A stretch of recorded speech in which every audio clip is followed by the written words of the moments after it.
Hello, everyone. Welcome to today's daily devotional. So, our daily devotional today is going to come from one of those key insights in C.S. Lewis, his book called Mere Christianity.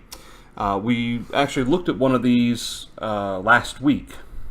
We talked about some aspects of his book.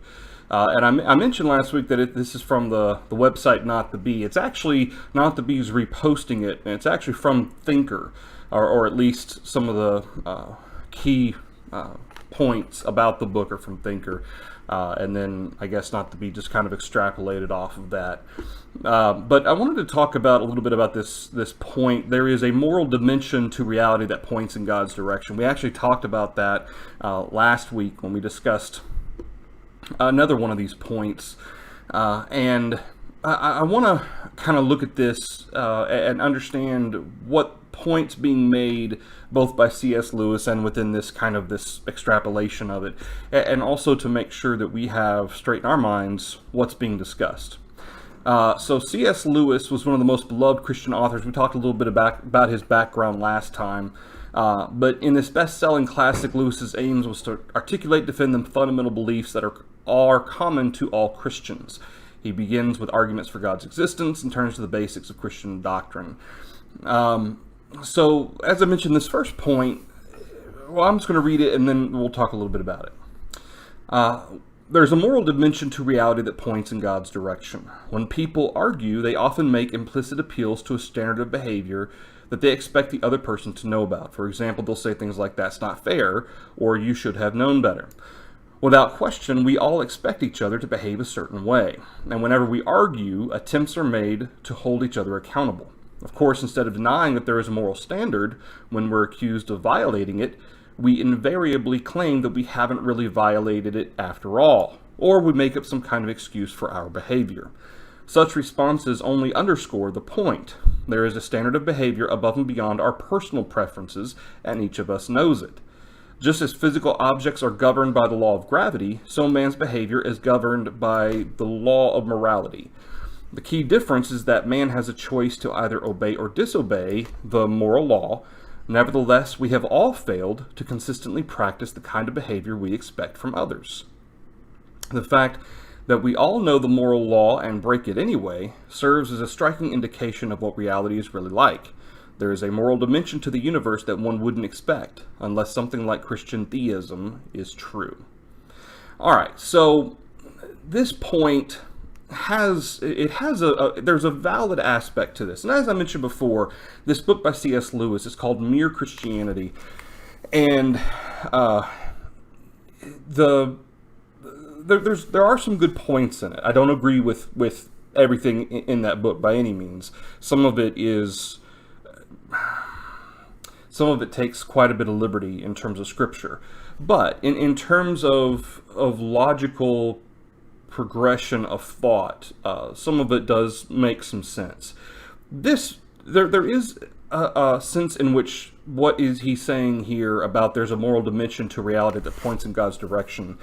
This is an argument that I've heard a lot of Christians make, even members of the Church of Christ, that they make this argument. And I think it's a fair argument. I think there is a recognition that because there is a universally understood standard of right and wrong, at least there is a baseline standard, generally speaking, that somehow that this is, at this point in our history, has kind of become ingrained in us. Not that it's instinctively known, necessarily, not that it's instinctive that murder is wrong or anything like that, or that adultery is wrong, but that over a period of time, that man, because it's repeated over and over again, and because these elements of morality have existed throughout man's history, it has become almost like, at least for most of us, second nature.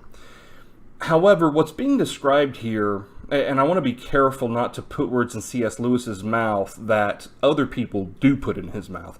The argument is sometimes made that before the law of Moses, there was no law except the moral law. And that since the law of Moses was only for the Jews, only for Israel, that all of the Gentiles, instead of being judged by any law of God or express law, specific law. Instead, God is going to judge based on a moral law. It's an ambiguous, non-defined, kind of understood from observation type of law that people describe, or this law of nature. And we need to be careful about using phrases like that, because I don't believe the Bible in any way backs up the concept of a moral law or a law of nature.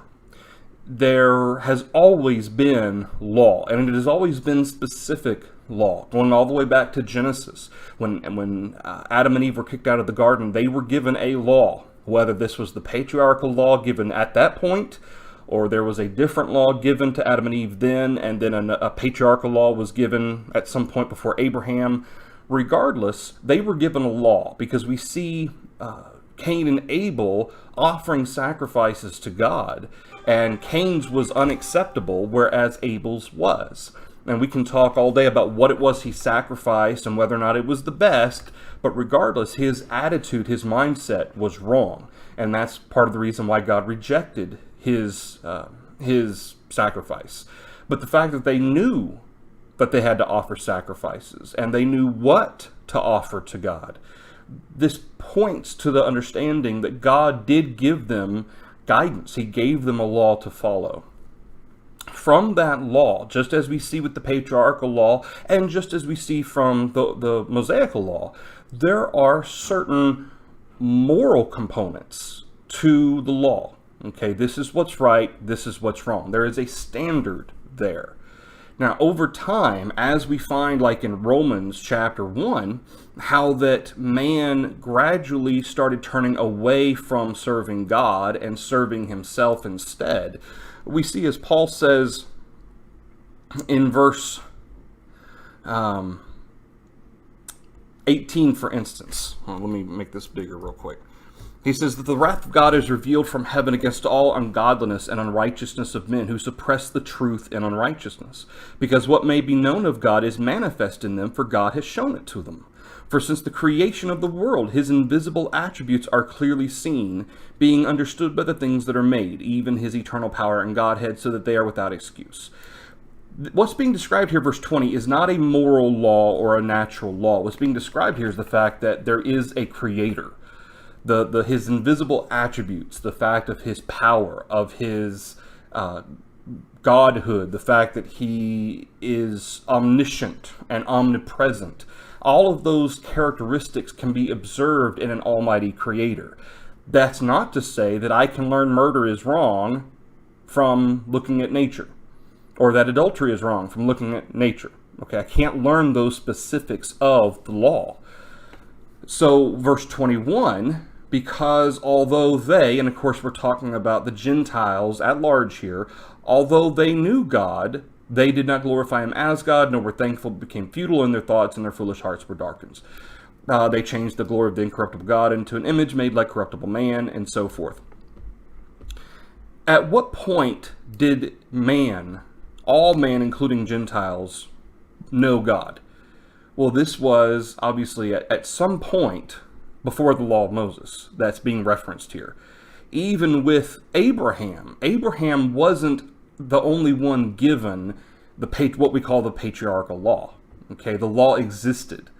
We talk about the priest of the Most High God, Melchizedek, who was of the order of a priest under the patriarchal law. We know very little about the specifics of what all was involved in the patriarchal law, but we know that someone outside of the family of Abraham was a priest. That was Melchizedek.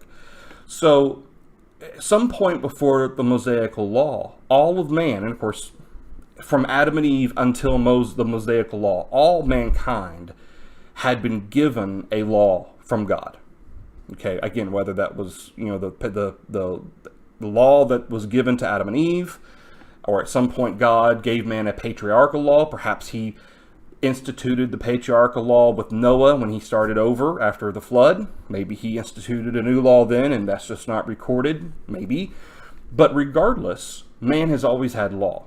law has always defined right and wrong. So when we talk about some universal moral law or law of nature, we need to be very careful about using those phrases. In fact, I try to avoid those types of phrases as best I can, because it suggests that there is some non-defined standard that exists outside of what God has revealed. And I don't believe that the Bible teaches that at all. I don't believe that nature teaches morality. I believe that God has taught us right and wrong. Since Adam and Eve, since Noah, since Abraham, God has given man his standard. Now that standard has been twisted, it's been perverted, it's been boiled down into basic elements. Some parts have been utilized and maintained, other parts are left behind. Some were turned into serving idols. Some parts of it were borrowed in the services to idols. But regardless, one consistency has always been a shared understanding of the moral aspects of what God has said is right and wrong. That through the generations, from Adam and Eve, from Noah and his family, all the way through to us, there are some consistent elements that do deal with what we would call morality, basic understanding of right and wrong in terms of conduct. The fact that that exists does teach, or does suggest, I should say, that there is a creator, that there was at some point a law given by which all of mankind knew, they understood, by which they were to serve Jehovah, and from which they have obviously fallen. Now, not all civilizations followed the same moral laws or understandings of right and wrong. Some elements have been taken out, some elements were included in. Sometimes you have scholars point to the Code of Hammurabi, for instance, which is perhaps one of the oldest tablets in existence that shows some sort of a law that by which man would be ruled. It was a civil law. That's why it's called the Code of Hammurabi. And scholars often suggest, well, the Old Testament borrowed some of the things from the Code of Hammurabi, when in fact the Code of Hammurabi, if you look and read the Code of Hammurabi, much of it you can see would have definitely been a part of any patriarchal law that would have been in existence at the time that the Code of Hammurabi was written, which means that God's law predated the Code of Hammurabi. The Code of Hammurabi wasn't borrowed by the Old Testament or by Moses or anybody else. This was something that was already in existence that Hammurabi just laid out in a code for a civil governance, for a city or for a nation. That being the case, I want to make clear here that when we talk to people about the existence of God and elements that can help show that God does exist, certainly the fact that there is a right and wrong at all. Okay, mankind does not or should not, there is nothing in evolution that should dictate that man have an overreaching moral code. Okay, that there shouldn't necessarily be anything like that. The animals in nature don't have a moral code. Okay, they go by instinct. They go by what feels good, what feels right, what their biological imperative says. Animals in nature do not follow a moral code. Man does have some elements of morality that have existed from the beginning of time. Why? Because God gave us a law. And then those elements have been passed on generation to generation to generation. Thus, we have a moral code. Again, coming from the law of God, not from some ambiguous seeded in our DNA or anything like that, but because God gave us the law. Okay, so I make these points because there is an argument that suggests, or that says that while all Christians will be judged by the law of Christ, and all Jewish people before Christ will be judged by the law of Moses, all Gentiles from Moses on, including people who don't become Christians, they will be judged by a third law. That's the law of nature, or the moral law.